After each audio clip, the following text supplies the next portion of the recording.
Hello students, welcome to my channel CWC chemistry with concepts. आज के इस video में हम चैप्टर 12 क्लास 10 साइंस का इलेक्ट्रिसिटी कवर करेंगे।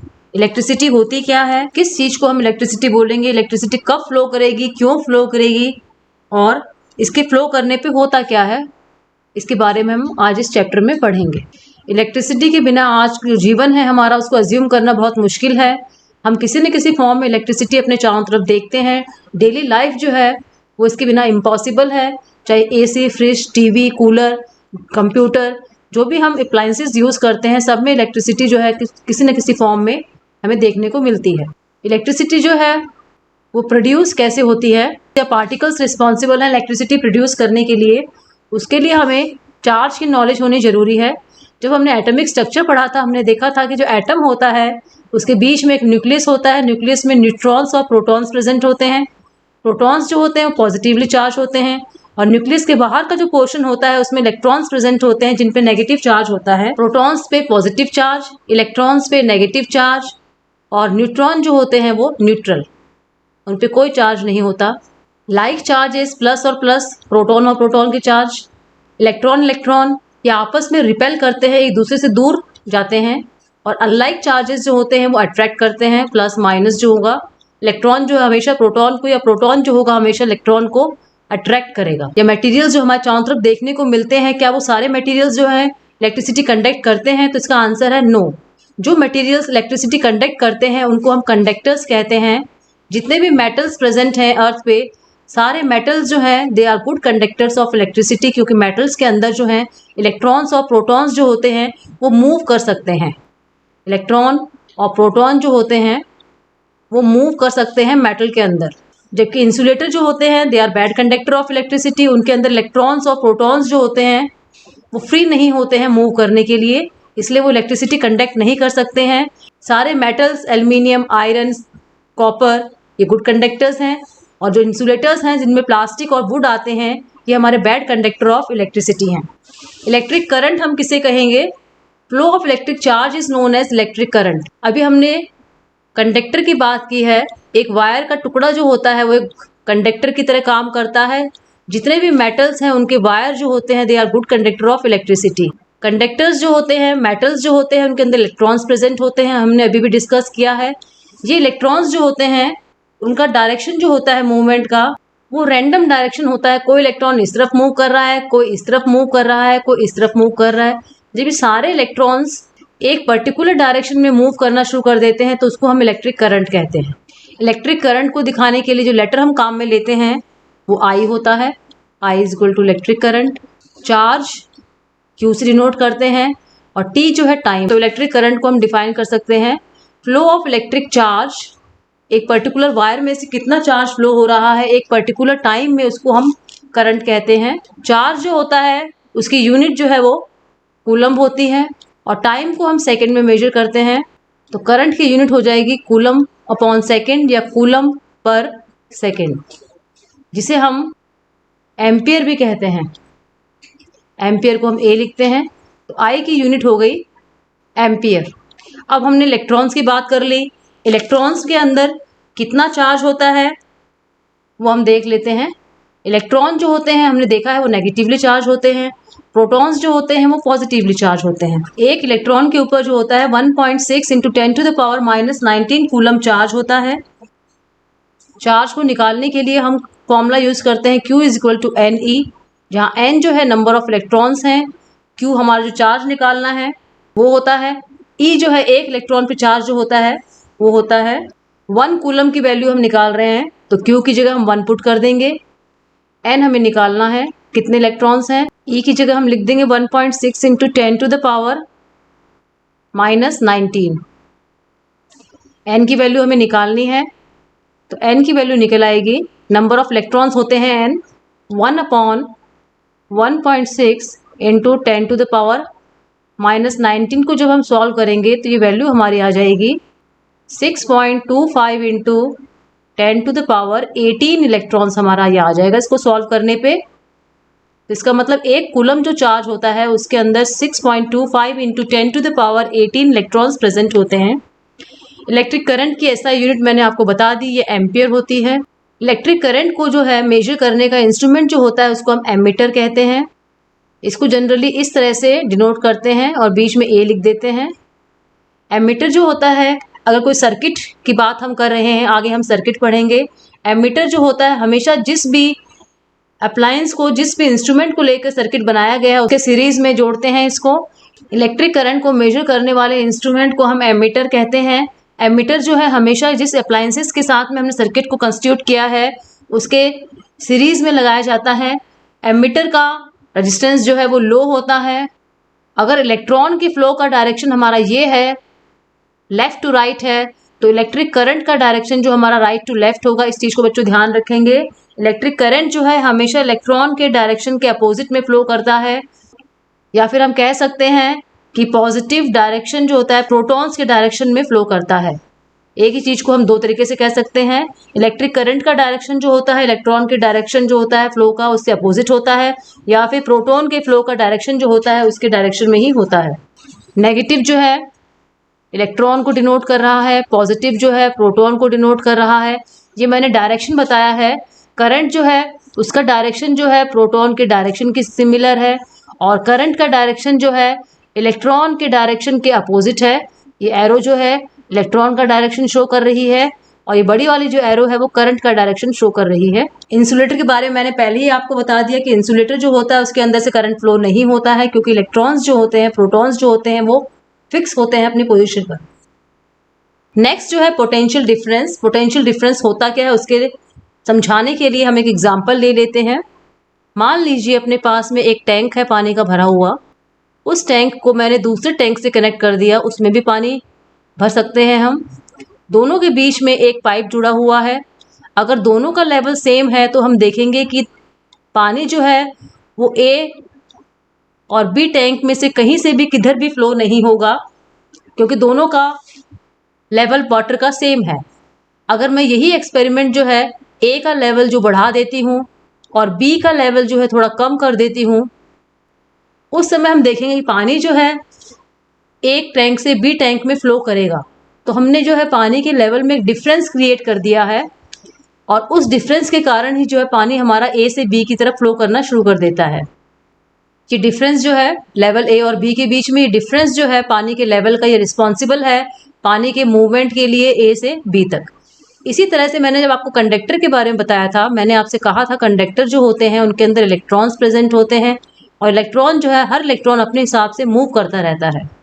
किसी का डायरेक्शन कुछ होता है, किसी का डायरेक्शन कुछ होता है। उनके डायरेक्शंस जो हैं, उनके डायरेक्शन ऑफ मूवमेंट जो है एक पर्टिकुलर डायरेक्शन में नहीं होता है, और जब तक इलेक्ट्रॉन्स एक पर्टिकुलर डायरेक्शन में मूव नहीं करेंगे तो हम उसको इलेक्ट्रिक करंट नहीं कह सकते हैं। हमारी इलेक्ट्रिसिटी फ्लो हो रही है, हम ऐसा नहीं कह सकते हैं। तो इस वायर के अंदर पोटेंशियल डिफरेंस जो है क्रिएट करने के लिए हमें एक सेल की रिक्वायरमेंट होती है, या बैटरी सेल, जिसमें एक पॉजिटिव टर्मिनल होता है। सबने सेल और बैटरी देखी है, घर में हम रिमोट में, टॉर्च में काम में लेते हैं। उस पर एक प्लस होता है निशान, एक माइनस का होता है। जैसे ही इस वायर के साथ में हम एक बैटरी, एक सोर्स ऑफ एनर्जी जो है अटैच कर देते हैं, ये इलेक्ट्रॉन जो है एक पर्टिकुलर डायरेक्शन में फ्लो करना शुरू कर देते हैं। इलेक्ट्रॉन का फ्लो जब एक पर्टिकुलर डायरेक्शन में शुरू हो जाता है तो हम उसको इलेक्ट्रिक करंट कहते हैं, क्योंकि इस बैटरी ने जो है दो वायर के एंड थे उसके बीच में एक पोटेंशियल डिफरेंस जो है डेवलप कर दिया है। इसको हम अटैच कर देते हैं बैटरी से इस तरह से। ये प्लस वाला पोर्शन है बैटरी का, ये माइनस वाला पार्ट है बैटरी का। इलेक्ट्रॉन्स जो है, अभी मैंने बताया था कि लाइक चार्जेस जो है repel each other, unlike charges attract each other. Electron जो है वो मूव करेंगे जैसे ही हम इसको बैटरी से अटैच कर देंगे। इलेक्ट्रॉन नेगेटिवली चार्ज हैं तो इस पॉजिटिव वाले हिस्से की तरफ मूव करेंगे, ये पॉजिटिव हिस्सा है बैटरी का। ये इलेक्ट्रॉन नेगेटिव है, ये बैटरी का पार्ट जो है नेगेटिव है, दोनों के बीच में रिपल्शन होगा तो ये वाला इलेक्ट्रॉन भी इस तरफ मूव करेगा। तो हम देखेंगे कि इलेक्ट्रॉन जो है एक पर्टिकुलर डायरेक्शन में मूव करना शुरू कर देते हैं, नेगेटिव से पॉजिटिव की तरफ। और जो इलेक्ट्रिक करंट है उसका डायरेक्शन मैंने अभी भी आपको बताया था पिछली वाली स्लाइड में कि उसका डायरेक्शन जो अपोजिट होता है। इलेक्ट्रॉन के मूवमेंट का डायरेक्शन जो होगा वो हमारा पॉजिटिव से नेगेटिव की तरफ होगा। ये हमारा इलेक्ट्रिक करंट के मूवमेंट का डायरेक्शन होगा। इलेक्ट्रिक करंट जो होता है वो हमेशा इलेक्ट्रॉन के डायरेक्शन के अपोजिट मूव करता है। इलेक्ट्रॉन अगर नेगेटिव से पॉजिटिव टर्मिनल की तरफ मूव कर रहे हैं बैटरी के, तो इलेक्ट्रिक करंट जो है वो पॉजिटिव से नेगेटिव टर्मिनल की तरफ मूव करेगा। तो पोटेंशियल डिफरेंस क्या होता है, मैंने आपको बताया कि बैटरी को लगाकर हम वायर के दोनों एंड्स के बीच में एक डिफरेंस क्रिएट कर सकते हैं। जब तक डिफरेंस नहीं होगा इलेक्ट्रॉन्स फ्लो नहीं करेंगे। इलेक्ट्रॉन्स जो है हमेशा हाई पोटेंशियल डिफरेंस से लो पोटेंशियल डिफरेंस की तरफ फ्लो करते हैं। जैसे मैंने आपको एग्जांपल बताया है, पानी का 2 टैंक का एग्जांपल लेके बताया है। जब तक दोनों में पानी का लेवल सेम होगा पानी फ्लो नहीं करेगा। जैसे ही हम पानी के लेवल में डिफरेंस क्रिएट कर देंगे, पानी जो है जहाँ ज़्यादा पानी है उस टैंक से जहाँ कम पानी है वहाँ की तरफ फ्लो करना शुरू कर देगा। तो electric current flows from high potential to low potential की तरफ फ्लो करता है। और ये पोटेंशियल कौन क्रिएट करता है, सेल। एक सिंगल जो होता है उसको सेल बोलते हैं, और बहुत सारे सेल को अगर हम सीरीज में कनेक्ट कर देते हैं तो उसको हम बैटरी कहते हैं। जो बैटरी है वो एनर्जी प्रोवाइड करती है वायर के दोनों एंड्स के बीच में पोटेंशियल डिफरेंस क्रिएट करने के लिए। और बैटरी के अंदर ये एनर्जी कहाँ से आती है, इसके अंदर केमिकल्स भरे होते हैं। 2 पार्ट होते हैं, कैथोड और एनोड। कैथोड जो होता है वो नेगेटिव चार्ज होता है बैटरी का, और एनोड जो होता है पॉजिटिवली चार्ज होता है। इसके बीच में इलेक्ट्रोलाइट भरा हुआ होता है जो ये केमिकल रिएक्शंस करके दोनों एंड्स को पॉजिटिव और नेगेटिव बना देता है, जिसके कारण इलेक्ट्रॉन फ्लो करना शुरू कर देते हैं। नेक्स्ट है सर्किट। सर्किट हम उस पाथ को बोलेंगे जिसमें इलेक्ट्रिसिटी फ्लो कर रही है। ये पाथ सिंपल भी हो सकता है, जैसे एक बल्ब, एक स्विच और एक बैटरी या सेल को हमने लेके बना दिया हो, या फिर ये पाथ थोड़ा कॉम्प्लिकेटेड भी हो सकता है जिसमें बहुत सारे हम इंस्ट्रूमेंट्स जोड़ दें। जैसे हमारा घर है, घर में हर कमरे में लाइट भी लगी हुई है, फैन भी लगा हुआ है, किचन में फ्रिज भी है, घर में एसी भी है। ये सारे अप्लायंसेस जो हैं एक सर्किट में अटैच हैं जो हमारे मेन मीटर से निकल कर आता है। हम अगली स्लाइड में देखते हैं कि सर्किट जो है उसको हम किस तरह से बना सकते हैं सिंपल जो है अप्लायंसेस के साथ, बल्ब, स्विच और सेल के साथ। ये हमारा सिंपल सा सर्किट है। ये वाला पोर्शन जो है ये हमारा स्विच है या प्लग कह सकते हैं इसको। इस समय हमारा सर्किट क्लोज है क्योंकि ये की जो है, प्लग जो है ऑन है। हमें पता है कि जब बटन को ऑन करते हैं तो हमारा बल्ब जल जाएगा। ये क्लोज सर्किट है जिसमें बल्ब जो हमें जला हुआ दिखाई देगा। अगर हम प्लग को ऑफ कर देंगे, आगे चैप्टर जो है उसमें आपको इनके सिंबल्स देखने को मिलेंगे। ऑन का कंडीशन प्लग की इस तरह से होती है स्विच की, और जो ऑफ वाली कंडीशन होगी उसमें ये वाला पोर्शन इस तरह से आपको दिखाई देगा कि बटन जो है हमारा ऑफ है। जिस समय ऑफ होगा उसमें हमारा बल्ब नहीं जलेगा। ये एक सेल दिखाया हुआ है, सेल में नेगेटिव टर्मिनल है और ये पॉजिटिव टर्मिनल है। अगर मान लीजिए इसमें मैं एमीटर कनेक्ट करती हूँ, मैंने आपको बताया था कि एमीटर जो है हमेशा सीरीज में कनेक्ट होगा अप्लायंस के। अप्लायंस में जो भी हम इंस्ट्रूमेंट इस सर्किट में जलाने के लिए काम में ले रहे हैं, जैसे यहाँ बल्ब जो है अप्लायंस है हमारा, बल्ब की जगह हम फैन भी लगा सकते हैं, एसी, टीवी, फ्रिज, कुछ भी इस सर्किट में हो सकता है। इस अप्लायंस के सीरीज में हमारा एमीटर यहाँ लगेगा। अप्लायंस और एमीटर हमेशा सीरीज में होते हैं। एमीटर का काम जो होता है वो इलेक्ट्रिक करंट मेजर करने का काम होता है। कितना इलेक्ट्रिक करंट इस सर्किट में से फ्लो हो रहा है वो हमें हमारा एमीटर बता देता है। डिटेल में जो है सर्किट्स के बारे में, सिंबल्स के बारे में हम आगे पढ़ेंगे। सर्किट डायग्राम किसे कहेंगे, एक अरेंजमेंट जिसमें प्लग, सेल, कोई भी अप्लायंस लगा हुआ हो with the help of conductor, एक वायर के साथ में, उसको हम सर्किट डायग्राम कहेंगे। सर्किट डायग्राम के अंदर जो भी अप्लायंस हम लगाते हैं उस समय सेल को हम सेल की तरह उसकी शक्ल नहीं बनाएंगे, उसका सिंबल लिखते हैं। सारे जो अप्लायंसेस होते हैं, सारे पार्ट्स जो होते हैं एक सर्किट के, उनको उनके सिंबल से जब लिखा जाता है तो उसको हम सर्किट डायग्राम कहते हैं। डिफरेंट कंपोनेंट्स जो होते हैं सर्किट डायग्राम में उनको हमेशा उनके सिंबल से ही दिखाया जाता है। उनको डायरेक्टली उनकी शेप बनाकर नहीं दिखाया जाता है। शेप बनाने में काफ़ी टाइम भी लग जाता है और एक कॉम्प्लिकेटेड हो जाता है। सिंबल्स जो हमें याद करने पड़ेंगे, उसका चार्ट जो है आगे स्लाइड्स में आएगा। ये देख लीजिए, ये सिंपल सा सर्किट बना हुआ है जिसमें एक सेल लगा हुआ है, एक बल्ब लगा हुआ है, अप्लायंस यहाँ पे बल्ब है, और एक की लगी हुई है, स्विच लगा हुआ है, और एक वायर से इनको आपस में कनेक्ट कर दिया गया है। इस चीज़ को हम ऐसे भी लिख सकते हैं, बल्ब को हमने ऐसे बना दिया, जो हमारा सेल था उसको हमने ऐसे बना दिया, और यहाँ पे हम जो है की बना देंगे, प्लग बना देंगे। इसको हम सर्किट डायग्राम नहीं कहेंगे। सर्किट डायग्राम हमारा ये वाला है, ये जो लास्ट में बना है, ये सिंपल मॉडल है जो आप साइंस के प्रोजेक्ट में बनाते हैं, उसको हमने इस तरह से रिप्रेजेंट किया है सर्किट के फॉर्म में। सर्किट डायग्राम इन दोनों को नहीं बोलेंगे, ये वाला जो हमारा तीसरा वाला है ये हमारा सर्किट डायग्राम है। बल्ब जो है उसको हम इस तरह से बनाते हैं, नोटेशन जो होता है बल्ब का इस तरह से होता है। की जो है उसको यहाँ बनाना पड़ेगा हमें, इस फॉर्म में। ये हमारा सेल हो गया, सेल का सिंबल है। ये हमारा बल्ब हो गया, वायर से कनेक्ट है आपस में। और ये हमारी की हो गई। ये पूरा जो है हमारा एक सर्किट डायग्राम है। एमीटर का डायग्राम दिखाया गया है आपको। ये एमीटर जो है हमारे बल्ब के साथ में सीरीज में लगा के दिखाया गया है। मैंने कहा था आपको एमीटर का रेजिस्टेंस जो है बहुत ही लो होता है। रेजिस्टेंस क्या होता है, कैसे अफेक्ट करता है सर्किट को, हम आगे पढ़ेंगे।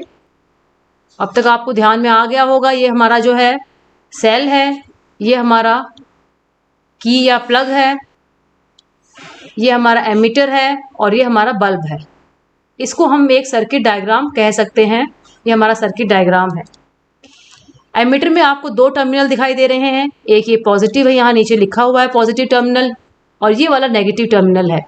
पॉजिटिव टर्मिनल जो है वो हमेशा बैटरी के पॉजिटिव से कनेक्ट होगा और नेगेटिव टर्मिनल जो है वो हमेशा बैटरी के नेगेटिव टर्मिनल से ही कनेक्ट होगा। इनका कनेक्शन करते वक्त हमें ध्यान में रखना बहुत ज़रूरी होता है। जिस सर्किट में हमें इसे कनेक्टेड करना होता है उसमें हमेशा इसको सीरीज में कनेक्ट करते हैं। अभी भी मैंने आपको बताया बच्चों कि रेजिस्टेंस जो है लो होता है। लो मतलब बहुत ही लो होता है। इसको हम जीरो आसपास भी कह सकते हैं। 0.000 कुछ होगा तो उसको हम जीरो भी मान सकते हैं। वेरी वेरी लो होता है इसका रेजिस्टेंस। नेक्स्ट हमारा वोल्टमीटर। वोल्टमीटर जो है पोटेंशियल डिफरेंस को मेजर करने के काम आता है। मैंने जब पोटेंशियल डिफरेंस बताया था उसमें मैंने आपको डिटेल में नहीं बताया था। पोटेंशियल डिफरेंस जो होता है उसको हम V से मेंशन करते हैं। V is equal to W upon Q होता है। W जो है वर्क है और Q जो है चार्ज। अब यहाँ हम डिटेल में पढ़ेंगे पोटेंशियल डिफरेंस को। वहाँ मैंने आपको सिर्फ जनरल नॉलेज दी थी उसको। पोटेंशियल डिफरेंस क्या होता है, जैसे वायर है, इस वायर में अगर हम थोड़ा काम करते हैं, जैसे किसी बैटरी ने काम किया है, वायर में किया हुआ वह वर्क जो एक चार्ज को एक पॉइंट से दूसरे पॉइंट तक ले जाने में काम आता है, उसका पोटेंशियल डिफरेंस कहलाता है। पोटेंशियल डिफरेंस वो वर्क है, वो किया गया काम है उस वायर के ऊपर जिसको इलेक्ट्रॉन, जो चार्ज हम बात कर रहे हैं जिसकी, उसको एक पॉइंट से दूसरे पॉइंट तक ले जाने में हेल्प करता है। मैंने बताया था ये जो चार्ज है ये एक पॉइंट से दूसरे पॉइंट तक तब तक मूव नहीं करेगा जब तक हम कोई एक्सटर्नल सोर्स ऑफ एनर्जी काम में नहीं लेंगे। एक्सटर्नल सोर्स ऑफ एनर्जी जो है इसमें बैटरी या सेल होती है। इलेक्ट्रॉन को एक पॉइंट से दूसरे पॉइंट पर मूव करने के लिए जो हमें वर्क करना पड़ता है उसके लिए हमें एनर्जी की रिक्वायरमेंट होती है। ये एनर्जी हमें सेल प्रोवाइड करता है। अगर हमने सेल लगाया है या बैटरी लगाई है तब जाकर हमारा पोटेंशियल डिफरेंस जो है क्रिएट हो जाता है। तो पोटेंशियल डिफरेंस का मैंने फॉर्मूला लिख दिया, W upon Q, work upon charge. Work को हम जूल में मेजर करते हैं और चार्ज हमारा जो होता है कूलम में होता है। तो पोटेंशियल डिफरेंस जो हो गया जूल अपॉन कूलम हो गया, या जूल पर कूलम कह सकते हैं इसको। जूल पर कूलम को एक और यूनिट से हम लिख सकते हैं, इसको हम वोल्ट कहते हैं। पोटेंशियल डिफरेंस को मेजर करने की जो यूनिट होती है वो वोल्ट होती है। वोल्ट जो है उसका यूनिट का नाम जो है वो अलेक्जेंडर वोल्टा के नाम पे पड़ा है, जो एक इटालियन फिजिस्ट थे, पढ़ा था, जिसका इलेक्ट्रिक करंट की यूनिट, उसका नाम जो था वो एंड्रिया मारिया एम्पियर के नाम पे पड़ा है। वोल्ट मीटर का जो रेजिस्टेंस होता है बहुत हाई होता है और वोल्ट मीटर को हमेशा जो है पैरेलल में कनेक्ट करते हैं। मान लीजिए हमारा बल्ब है ये, तो इसके हमेशा पैरेलल में कनेक्ट करेंगे इसको, या तो यहाँ भी कनेक्ट कर सकते हैं हम, ये भी पैरेलल हो जाएगा इसका। जो भी अप्लायंस हम इस सर्किट में लगा रहे हैं, बल्ब जो है सिंपल अप्लायंस होता है इसलिए जनरली हम सर्किट को दिखाने के लिए एक बल्ब को ही काम में लेते हैं। अगर यहाँ पे टीवी, फ्रिज, कूलर लगा हुआ है तो वोल्ट मीटर जो है हमेशा पैरेलल में लगेगा और एमीटर जो है हमेशा सीरीज में लगेगा। वोल्ट मीटर का रेजिस्टेंस जो होता है बहुत हाई होता है और इसके अंदर से आसानी से करंट फ्लो नहीं हो सकता, इसलिए इसको पैरेलल में लगाया जाता है। एमीटर का रेजिस्टेंस जो है जीरो या लो होता है, उसके अंदर से करंट आसानी से फ्लो हो जाता है, इसलिए इसको सीरीज में लगाया जाता है। अगर हम डिफाइन करना चाहते हैं व्हाट इज 1 वोल्ट, 1 वोल्ट होता क्या है, जब J की वैल्यू 1 हो जाएगी और C की वैल्यू 1 हो जाएगी तब हमारा पोटेंशियल डिफरेंस भी जो है 1 निकल आएगा। तो उसको हम डिफाइन कैसे करेंगे, तो 1 वोल्ट जो है पोटेंशियल डिफरेंस तब बनेगा, तब क्रिएट होगा जब वर्क जो है 1 जूल किया जाएगा और एक चार्ज जो है 1 कूलम का चार्ज मूव करेगा, तो उसको हम पोटेंशियल डिफरेंस को 1 वोल्ट बोलेंगे। इसको हम ऐसे भी कह सकते हैं, potential difference is 1 volt when 1 joule of work is done to carry a charge of 1 coulomb from 1 point to another. ये सारे कंपोनेंट्स जो है आपके कोर्स में वो दिए हुए हैं, जो एक सर्किट डायग्राम बनाते वक्त आपको रिक्वायर्ड होते हैं। फर्स्ट जो है सेल है। सेल के बारे में मैंने पहले ही आपको बता दिया था। इसमें एक पॉजिटिव टर्मिनल होता है, एक नेगेटिव टर्मिनल होता है। बैटरी जो है कॉम्बिनेशन ऑफ सेल्स होते हैं, 2 या 3 सेल जब आपस में सीरीज में लगा दी जाते हैं तो उनको बैटरी बोलते हैं। आपने टॉर्च में देखा होगा। ये की है जो ओपन है, ओपन का मतलब ऑफ, उस समय करंट फ्लो नहीं होगा। ये की जो है वो क्लोज है, इसका मतलब on, circuit is on, circuit is of. कोई वायर है जिसमें जॉइंट दिया गया है तो उसको इस तरह से दिखाएंगे हम। विदाउट जॉइंट है तो उसको एक दूसरे के ऊपर से ओवरलैप कर रहा है तो उसको हम इस तरह से दिखाएंगे। बल्ब का सिंबल मैंने आपको पहले बता ही दिया, इस फॉर्म में रखते हैं। रेजिस्टेंस को इस तरह से दिखाते हैं। वेरिएबल रेजिस्टेंस को रियोस्टेट बोलते हैं, उसके अंदर एक क्रॉस एरो के द्वारा दिखाते हैं। एमीटर और वोल्टमीटर मैंने बता ही दिया, ए से एमीटर हो जाएगा, बी से वोल्टमीटर हो जाएगा। एमीटर सीरीज में, वोल्टमीटर पैरेलल में। एमीटर का पॉजिटिव टर्मिनल जो है बैटरी के पॉजिटिव से कनेक्ट होगा, वोल्टमीटर का भी पॉजिटिव जो है पॉजिटिव से ही कनेक्ट होगा। बच्चों उम्मीद करती हूँ आपको ये वीडियो पसंद आया होगा, आपकी बातें समझ में आई होंगी, जो मैं कहना चाह रही हूँ आपके समझ में आ गया होगा। अगले वीडियो में हम ओम्स लॉ पढ़ेंगे। आपको अच्छा लगे तो वीडियो लाइक कीजिएगा, अपने फ्रेंड्स को शेयर कीजिएगा। अगर अभी तक आपने चैनल सब्सक्राइब नहीं किया है तो मेरे चैनल को सब्सक्राइब कर दीजिए, बेल आइकन प्रेस कर देंगे तो मेरे आगे आने वाले वीडियोस के नोटिफिकेशंस आपको टाइमली मिल जाएंगे। थैंक यू बच्चों।